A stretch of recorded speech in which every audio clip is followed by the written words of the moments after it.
There's a specific kind of exhaustion that hits somewhere around your late 30s or early 40s. It doesn't announce itself dramatically. It doesn't come with a breakdown or a crisis moment you can point to. It just arrives, quietly, like a fog that settles in overnight. And you wake up one morning and you realize you can't remember the last time you felt genuinely excited about your own life. You're doing everything you're supposed to be doing.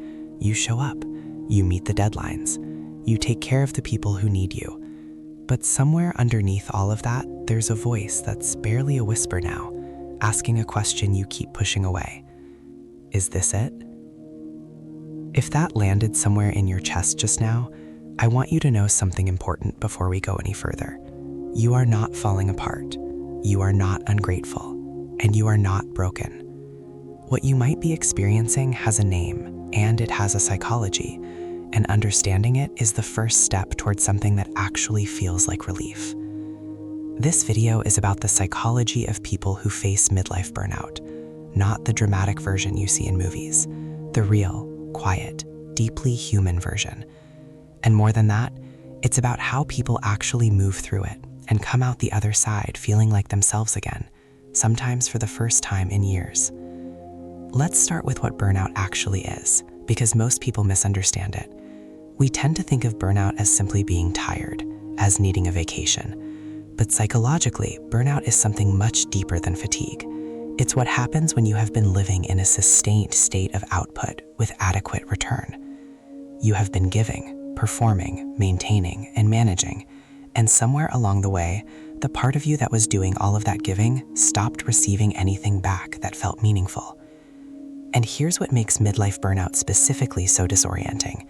By the time it hits, you've usually built a life that looks successful from the outside. You have the career, the relationship, the responsibilities, maybe the house or the kids or the status. And so when you feel empty inside all of that, there's a particular kind of guilt that comes with it. Because you look around and you think, I have everything I was supposed to want, so why do I feel like I'm disappearing? That guilt is one of the cruelest parts of midlife burnout, and it's also one of the most important things to understand about it psychologically, because what it tells us is that burnout at this stage of life is rarely about the external circumstances. It's about identity. It's about the distance that's grown between who you actually are and the version of yourself you've been performing for years. Think about what happens in your 20s and early 30s. You're building, you're adopting, you're figuring out how to fit into the world, into careers, into relationships, into the roles people need you to play. And you get good at it. You become very skilled at being who the situation requires. And for a while, that feels like strength. But over time, something subtle happens. The distance between the you that you're performing and the you that actually exists inside starts to widen. And widening that gap takes energy, a kind of chronic, invisible energy expenditure that never fully stops. By midlife, many people have been maintaining that gap for so long they've almost forgotten there was ever any space between the two. And then one day the system just can't sustain it anymore.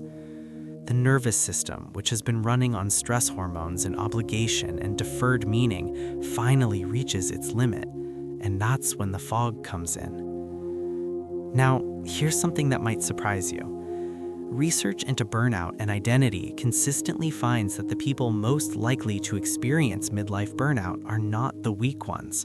They're often the most conscientious, the most empathetic, the highest achievers, the people who care the most.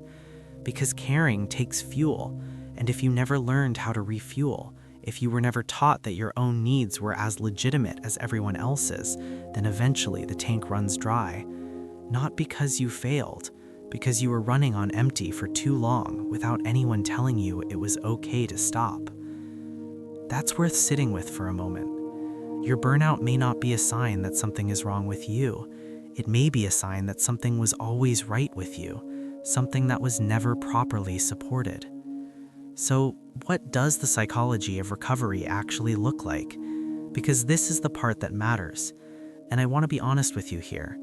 It doesn't look like a morning routine or a productivity system or a list of habits. Those things can help, but they're not the core of it. the core of recovering from midlife burnout is something quieter and more profound than that. It's a gradual process of returning to yourself. The first thing that tends to shift for people moving through burnout is permission. Permission to not be fine. Permission to acknowledge, even just privately, that something isn't working.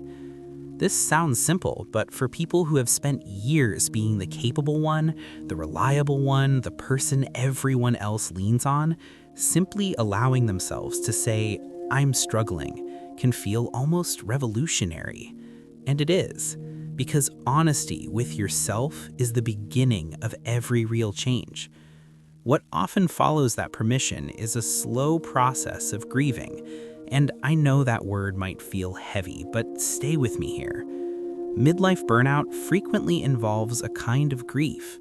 Grief for the version of yourself you set aside. Grief for the dreams you quietly put on hold. Grief for the years that passed while you were busy surviving them. Letting yourself feel that grief without rushing past it or fixing it or reframing it immediately is not weakness. It's an act of profound self-respect. After the grief, something else tends to emerge: curiosity. People who recover well from midlife burnout often describe a moment when they started asking a different kind of question.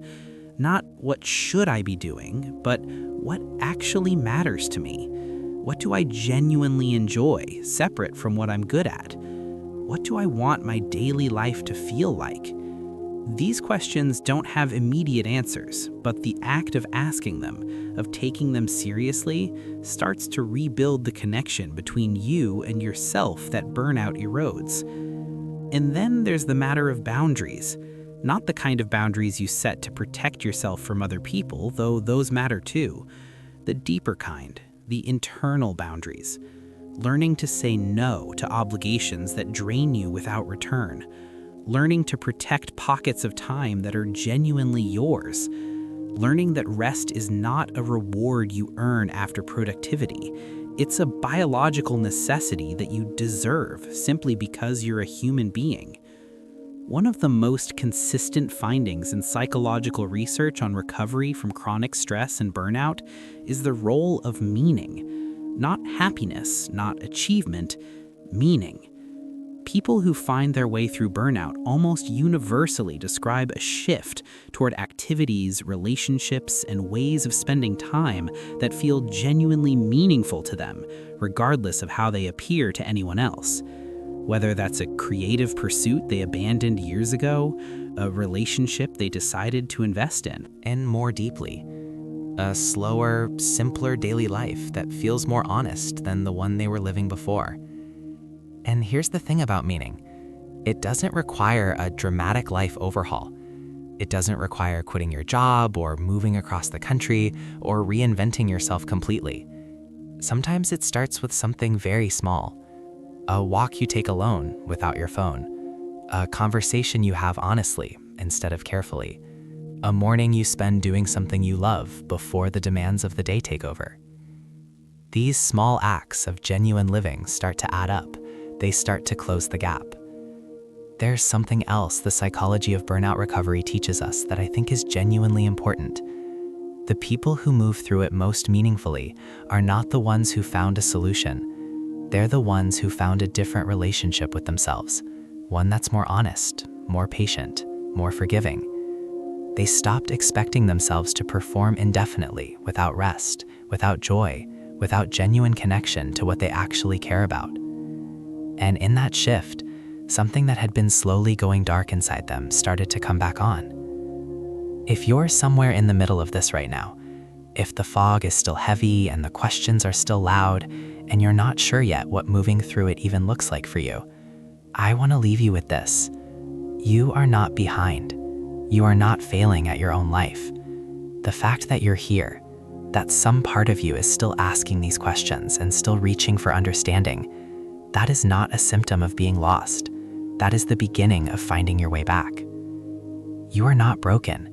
You are someone who cared deeply and gave generously and kept going long past the point where most people would have stopped. And now you're learning, maybe for the first time, what it means to also give that same care back to yourself. I'd love to know, in the comments, what part of this resonated most with you today. Your words might be exactly what someone else needed to read. And if this kind of quiet, honest look at psychology is what you're looking for, consider subscribing. Because next time, we're going to explore something closely connected to this: the psychology of people who feel deeply but rarely talk about it, and why that emotional depth is often a form of strength that the world doesn't always know how to recognize.